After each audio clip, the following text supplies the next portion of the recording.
Karen cleared her throat like she was about to announce a royal birth. Let's all congratulate Ryan, our new team lead. I blinked once. That's all I gave her. No fake smile. No clapping. Just a blink and a polite nod, like I was watching a squirrel get electrocuted on a power line. The room went quiet for half a second, then Derek started clapping, because of course he did, bootlicker. Ryan beamed like he'd just cured cancer. 5 months on the job, 3 botched deliverables, and a work ethic held together with Axe body spray and buzzwords from LinkedIn.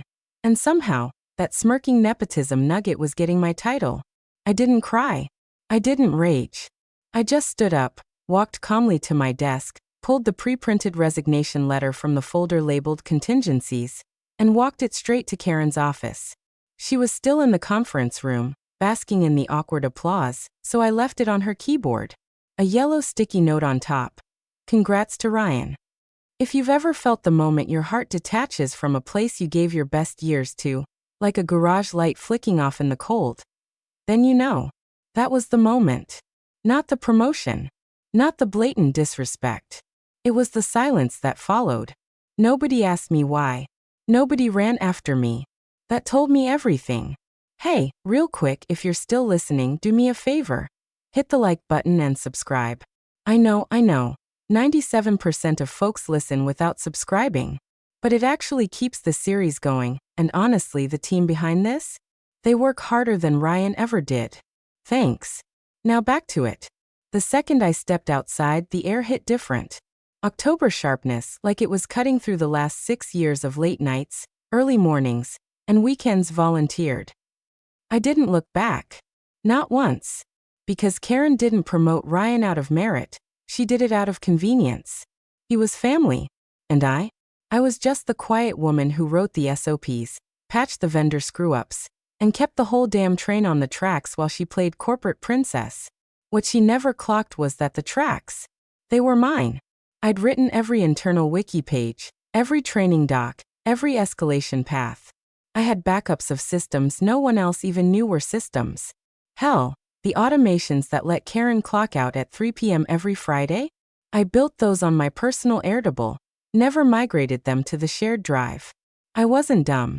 I'd been seeing this coming since the day Ryan rolled in with his backwards baseball cap and work hard, brunch harder coffee mug. Nepotism always starts as a joke and ends in a fire. She thought I'd be blindsided. Truth. I'd been planning my exit for months. Quietly. Precisely. Because the real power isn't in staying. It's in knowing when you're the last real pillar holding a broken ceiling. And knowing exactly when to walk away. And let it cave. The first sign should have been the stupid welcome email.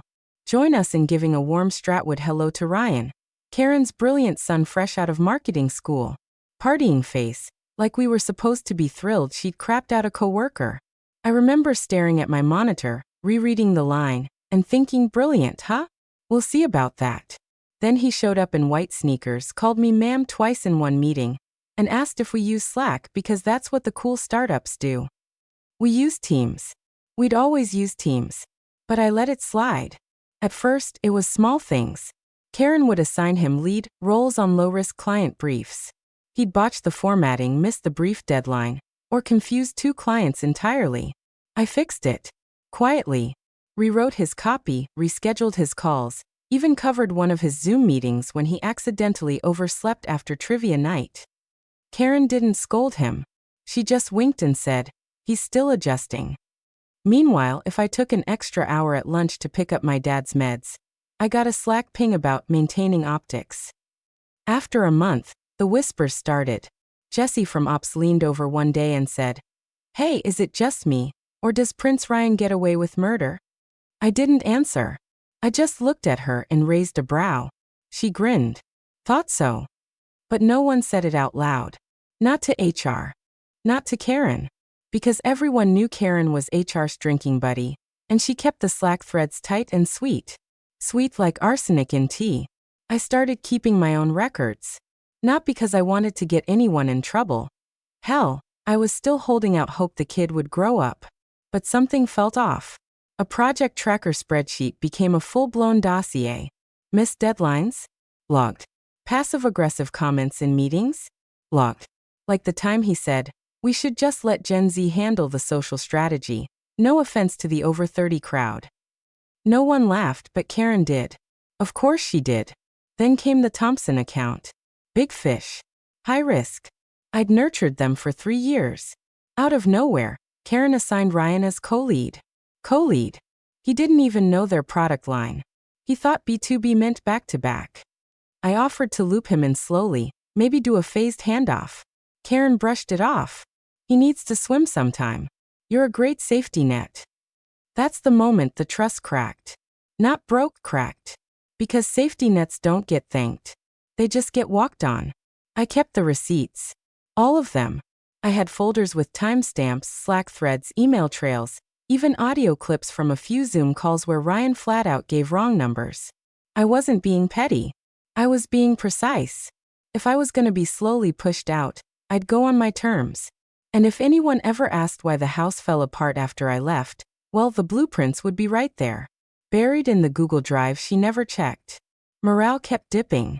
People started scheduling dental appointments and mental health days suspiciously close to every meeting Ryan ran. We'd leave the room and group text things like, "Did he just say we should vibe check the client?" Yeah, he did. Karen called it fresh energy. I called it delusion with a wireless keyboard. 6 years I gave that place. Not for applause. Not for LinkedIn kudos. Just because I loved making things work. Clean workflows. Stable systems. Clients who felt heard. But now, I was babysitting a frat bro with a title he didn't earn. Watching him get praised for ideas I'd pitched months ago. And every time I patched another fire he started, I felt it, this slow, bitter gravity pulling me toward the edge. I wasn't mad. Not yet. I was disappointed. And that's always worse. Because anger fades. But disappointment? That's the rot that never heals. It was the Hastings debacle that did it. Thursday morning, I walked into the office to find Karen pacing like her heels were melting through the carpet. Ryan was in the corner gulping down his fourth cold brew and staring at his screen like it personally betrayed him. Hastings was one of our legacy clients. 5 years deep, 6-figure renewal, annual strategy review due by 10 a.m. Ryan had insisted he could take the reins this time. Said he wanted to put his stamp on it. I offered to review the deck. He said, "Nah, I got it. Trust the process." Well, the process included a PowerPoint riddled with typos, a market analysis from last quarter, and my personal favorite, a slide recommending Hastings partner with one of their own competitors. I didn't see the deck until 8:12 a.m. Karen had already left to pick up breakfast for the team, bragging about some artisanal scone place. Ryan was printing out copies like a proud toddler with finger paint. I didn't argue. Didn't roll my eyes. I just asked if he wanted help. He said, "You've done enough. Just make sure the projector works, yeah?" Like I was the damn AV club. By 8:25, I had commandeered an empty office, locked the door, and opened my backup folder. The one with all my alternate decks, updated data models, and brand-aligned templates. I rebuilt the entire presentation. 37 slides. Updated KPIs. A new rollout timeline. Relevant case studies. I used my own SlideBean subscription, because the company one was still locked under Ryan's refresh project that he never finished. I exported it to PDF, loaded it on a flash drive, and snuck it into the presentation laptop during the pre-meeting tech check. When Ryan clicked Start Slideshow, he blinked, paused, said, "Oh, guess the version synced weird," and rolled with it. Took credit for the whole thing. Didn't miss a beat. Not even a glance in my direction. I watched the Hastings execs nod, take notes, shake hands afterward. One of them even muttered, "Best deck we've seen all quarter." I smiled. Then I excused myself and went to the server room for a good, long scream into my arm. But that wasn't the real moment. That came 2 hours later, when Karen held a team shout-out in the lounge. "Huge thanks to Ryan for absolutely crushing the Hastings review," she cooed, holding up a goddamn cupcake like it was a Grammy. There was a tiny miscommunication earlier, but he handled it like a true leader. Miscommunication. That word did something to me. Like a switch flipping in a basement you forgot existed. Miscommunication? The only miscommunication was trusting a 25-year-old with zero industry knowledge and the arrogance of a podcast host to manage a multimillion-dollar client. I didn't speak, didn't clap, just stared at that cupcake like it was a loaded weapon. That was it. Not rage, not sadness, just silence, and the knowledge sinking slow and cold that I was officially done. Not with the work, I still loved the work, but with them. Karen, Ryan. This whole circus of fake smiles and office politics wrapped in cheap frosting. I walked back to my desk and opened a blank document titled Exit Strategy. And this time, I wasn't saving anyone but myself. The beauty of being underestimated is no one notices when you start packing your parachute. The Monday after the Hastings stunt, I stopped correcting Ryan's mistakes. Not all at once, just enough to see who was really watching. Turns out, no one. He sent a proposal to the wrong client. Karen said, "Oops, no biggie." He skipped the analytics deep dive on a retention case. She said, "Let's focus on high-level vision." I could have fixed it all in 20 minutes flat. But I didn't. I let it rot. Meanwhile, I started transferring my real work, my essential work, off the shared drive and into my own sandbox. Not company property, not client confidential, just my own systems, my own templates, my own tools. I'd built half of our internal automations through Zapier, Airtable, Notion, none of it officially documented. All technically mine. Every process Ryan claimed was already in place had my fingerprints on it. Vendor credentials? Most of them still came to my inbox. Client dashboards? Synced to my admin account. Platform APIs? Auth tokens under my name. Quietly, I began to reroute them. Not maliciously. Not illegally. Just cleaning house. Removing myself from liabilities I knew were coming. I left just enough access to make it seem like nothing changed. Because that's the trick with exits. You don't slam the door. You take the hinges off, one screw at a time. Then came the coffee chats. I scheduled one-on-ones with every key client I had relationships with. Casual stuff. Just checking in. I'd say. Wanted to hear how things are feeling on your end. No complaints about the company. No gossip. Just sincere questions, warm eye contact, and subtle reminders that I was the reason their Q4 numbers were stable. I'd mention things like, "Remember when we built out your CRM patch in 72 hours? That was a fun one." Let them connect the dots. Let them remember who they trusted when things broke at 11 p.m. on a Sunday. A few of them raised eyebrows. One asked if I was leaving. I smiled and said, "Nothing official." Then changed the subject. But when I walked away, I knew they'd follow. Not because I asked. Because I didn't. In the background, I started laying the bones of something new. Bought a domain name. Set up an LLC. Orion Ops. Clean, professional, easy to spell. I built a landing page with no company logo, just a tagline. Infrastructure. Insight. Integrity. No names attached. Just a contact form. No SEO. No promotion. I wasn't trying to be famous.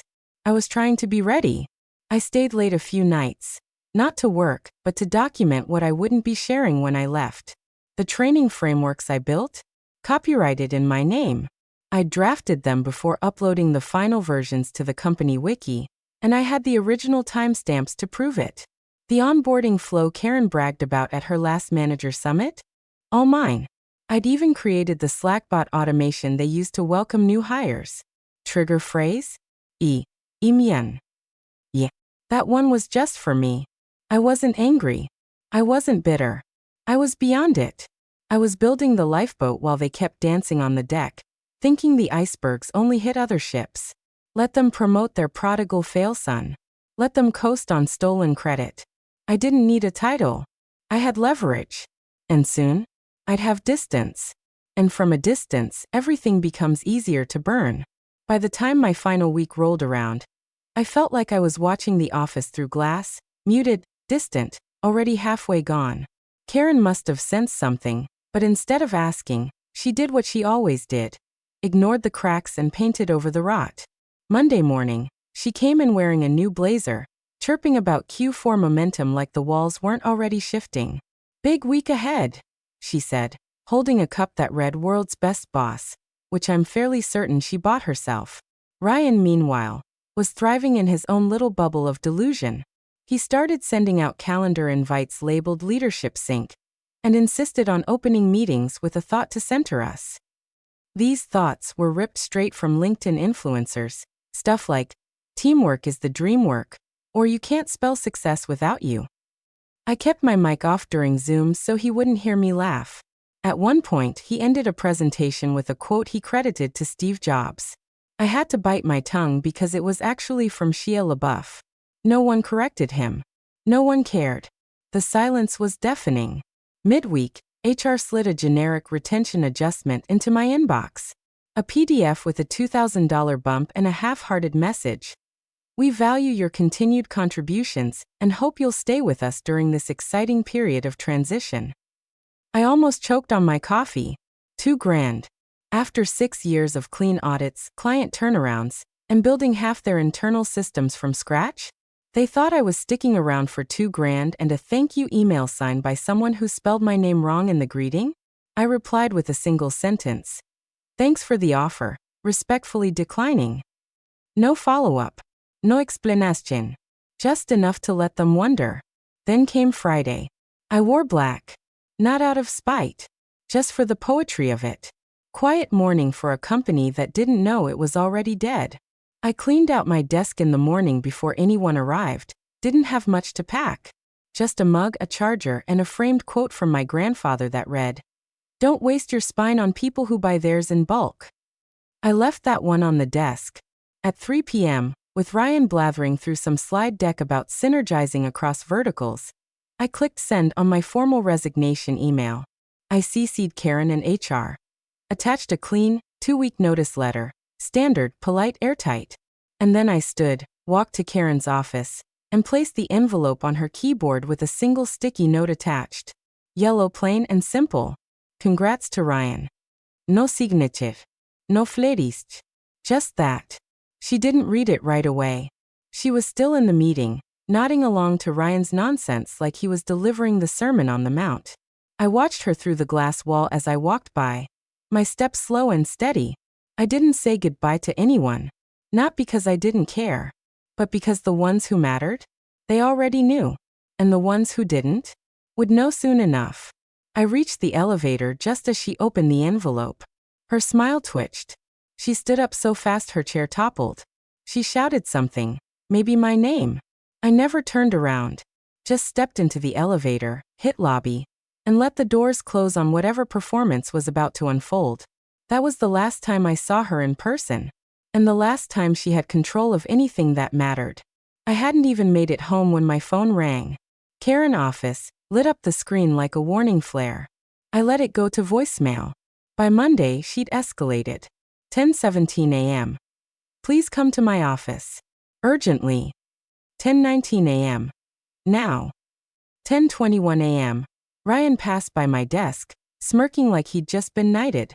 Karen wants to chat, he said, tapping the side of his nose like we were co-conspirators. I didn't respond. I just stood up, smoothed my blouse, and walked the longest 10 feet of my life, straight into the lion's den. She was already pacing, the note clenched in her fist like a holy relic. She spun around when I walked in, slammed it onto the desk and hissed, "You're kidding, right?" I said nothing, just sat. That made her angrier. After everything? After all we've built here, you're just walking out? Her voice cracked, not from sadness, but from the sheer audacity of being challenged. You're abandoning us? Over what? A promotion you didn't get. Still I stayed silent. She hated that. You're overreacting, she snapped, jabbing her finger at me. This is petty. You're too smart for this. You've always been reasonable. What happened to that version of you? I took a breath. Not deep, not dramatic. Just enough to speak clearly. What happened, I said, is 6 years of carrying this department while you played favorites. 6 years of quietly fixing everything Ryan broke, only to watch him get handed the title I bled for. She opened her mouth. I held up a hand. 6 years of stellar reviews buried under budget constraints. 6 years of watching you take credit for systems I built, clients I saved, ideas I presented. I leaned in slightly, tone still even. And 6 years of loyalty, repaid with a cupcake and a LinkedIn quote. Her face shifted, something between guilt and rage. You think I don't appreciate you? I laughed once. Just once. Low. Hollow. I think you appreciate me exactly as much as you need to, which is to say, only when the roof's already leaking. She tried again. Look, I know the Ryan thing looks bad. It doesn't look bad. I cut in. It is bad. You promoted your underqualified son over the person who built the foundation he's standing on. That's not optics. That's negligence. She stood there, lips tight, throat working. The silence stretched. I stood, adjusted my bag, and glanced around the room one last time. My nameplate wasn't on her desk because I'd already shredded it Friday morning and tossed the pieces in separate trash bins. Poetic. Final. You're not really leaving, she said quietly. More a plea than a question. I looked her in the eye. I already left. You're just now feeling it. And with that, I walked out. No dramatics. No tears. Just clean, surgical detachment. She still thought I was bluffing. Bless her heart. By Wednesday morning, the silence started sounding different. Not peaceful. Not routine. Panicked. I wasn't there to hear it in person, of course. I was sipping coffee at my kitchen table, dog curled up at my feet, watching the emails roll in, not to my old address, which was likely already deactivated, but to my personal consultancy inbox. Subject lines like quick question about Thompson API config and urgent, client portal login not working. I didn't open them. Just flagged and archived each one. They weren't mine anymore. Let the ghosts of incompetence deal with that now. The first domino was Thompson and Bell. Their weekly report didn't arrive Monday. Why? Because the automation ran through my private Airtable, authenticated with my now deleted company credentials. Without me, the workflow broke. Karen didn't know that because Karen never asked how anything worked. She just asked when it would work. Big difference. Tuesday, vendor integrations started dropping like flies. The Zapier chains I'd maintained were timing out, the billing emails bouncing back. I knew they'd scramble. Try to find a tech guy. Maybe even pay someone freelance. But they wouldn't know what to fix, because the systems weren't public. They weren't documented. They lived in my head, my backups, my sanity. And Ryan? Poor beautiful dim Ryan. He apparently spent 3 hours trying to restore access to the client wiki, not realizing the internal training hub wasn't hosted on the company server at all. It was cloned from my private Gitbook account, masked to look like theirs. When he tried logging in, he locked himself out after too many attempts. I'd revoked access the day I left. Not out of spite. Out of protocol. I got the full story from Jesse, who'd been texting me updates like live sports commentary. Karen's having a meltdown. Ryan's on a call with devs asking, what's an API key skull? Client services just CC legal. Shit's getting spicy. By Thursday, 3 clients had stopped responding altogether. Not ghosted, just silent. Because I'd already spoken to them the week prior. Casually. Personally. As a friend. They knew the storm was coming. Some had even asked, half joking, when's the lifeboat leaving? I hadn't answered. But they knew. Karen called 3 times that day. Straight to voicemail. Then again. Different number. Straight to voicemail. Then a LinkedIn message. Can we please talk? I just want to understand what's going on. I didn't reply. What was there to explain? She'd removed the keystone from the arch and expected the structure to stand. Ryan was giving pep talks in Slack, telling everyone to stay solution-oriented, while the backend crumbled. He posted a gif of a dog typing at a computer and captioned it, "MRNLOL." Jesse said the team was plotting to mute him by Friday. I didn't celebrate. Didn't dance. But there was a stillness in me, a quiet, blooming satisfaction. Like watching a house of cards finally sway. You don't cheer. You just exhale. Because the thing they never understood? You don't get to ignore the foundation and keep the view. Not forever. Friday morning, I was halfway through a bagel when my phone buzzed with a LinkedIn notification. Thompson & Bell welcomes our new operations consultant, a seasoned systems expert who built our original infrastructure from scratch. There it was. Plain as daylight. No coded language. No spin. Just the truth, posted loud and proud on a company page with 47,000 followers and a whole comment thread of congratulatory emojis. My name was right there in the second line. No job title, no fluff, just, she built what others claimed. Now she'll help us evolve it. I laughed so hard I choked on a sesame seed. Karen must have seen it around the same time.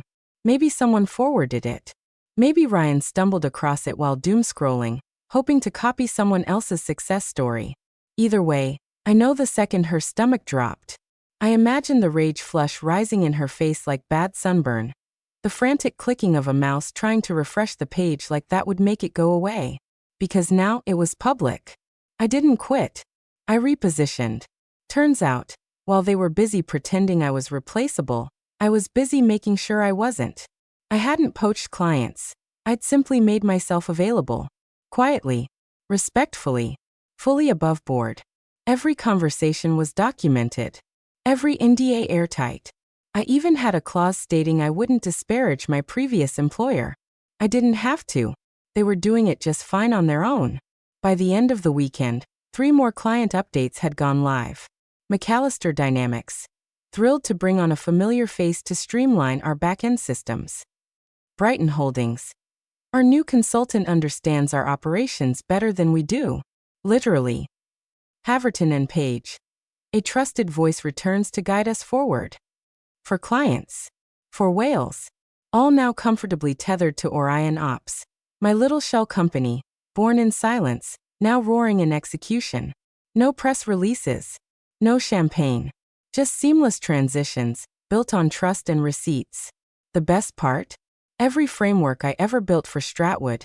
Onboarding, training trees, integration models. They were copyrighted under my name. I'd drafted them solo, on personal software, before ever uploading final copies to their wiki. The original source files were time-stamped, signed and registered. Which meant when Ryan went digging to rebuild the ruins, he was legally blocked. Can't use what you don't own. Karen reached out again. This time an email. Subject. Clarification. Body. We weren't aware of certain contractual implications regarding the frameworks. Please let us know if there's a path forward for collaboration. I didn't reply. There was no path. They'd paved it with arrogance, and I'd walked off it long ago. They called me disloyal. Said I was overreacting. Emotional. Dramatic. But what they never understood was that my silence wasn't surrender. It was strategy. I didn't torch the bridge. I just built my own, while theirs quietly rotted behind them. 2 weeks after Thompson & Bell's announcement, I got a text from Jessie. She's on leave. Admin review. It's happening. Attached was a screenshot of the internal memo, dry, clinical, filled with buzzwords like realignment and operational audit. Karen's name wasn't even bolded. Just another casualty in the fine print. It didn't say why, of course. But everyone knew. You don't promote your son into a role he can't spell and lose 4 anchor clients without someone finally asking questions. The second screenshot came 2 days later. Guess who's no longer team lead? Ryan's face had vanished from the Meet the Leaders page. No post. No annoncement. Just gone like someone Ctrl+ZD him out of corporate memory. I imagine he was blindsided. Imagine Karen cried. But I didn't feel triumph. Just closure. Cold. Clean. Like setting down a weight you'd carried so long. You forgot your back was aching. Meanwhile, Stratwood bled. Client warranté renewing. Contracts were expiring quietly, without so much as a courtesy call. Vendors started flagging late payments. Their Q1 forecast, once optimistic enough to make Karen smug, was revised in a single line on a PDF. Projections adjusted to reflect significant client attrition. I didn't say a word, didn't post a think piece, didn't drop any names. Instead, I logged into my Orion Ops dashboard and watched the numbers tick upward. New contracts, retainers, steady growth, nothing flashy, no hype, just results. Just respect. One morning, I opened LinkedIn and posted a single update. After 6 years, I've learned to value respect over titles. My new firm, Orion Ops, is now open for business. We build systems that last and relationships that matter. It got 34,000 views in 2 days. Old coworkers liked it quietly. Clients reshared it with comments like, "Can confirm, absolute pro." One person even messaged, "You're the reason I survived my first year in ops." They didn't deserve you. I didn't correct them. I just thanked them. Politely. Professionally. Because this wasn't revenge. It was reclamation. I didn't need to burn their bridge. I'd already bought the land on the other side. And from here? The view was quiet. But damn, was it clear.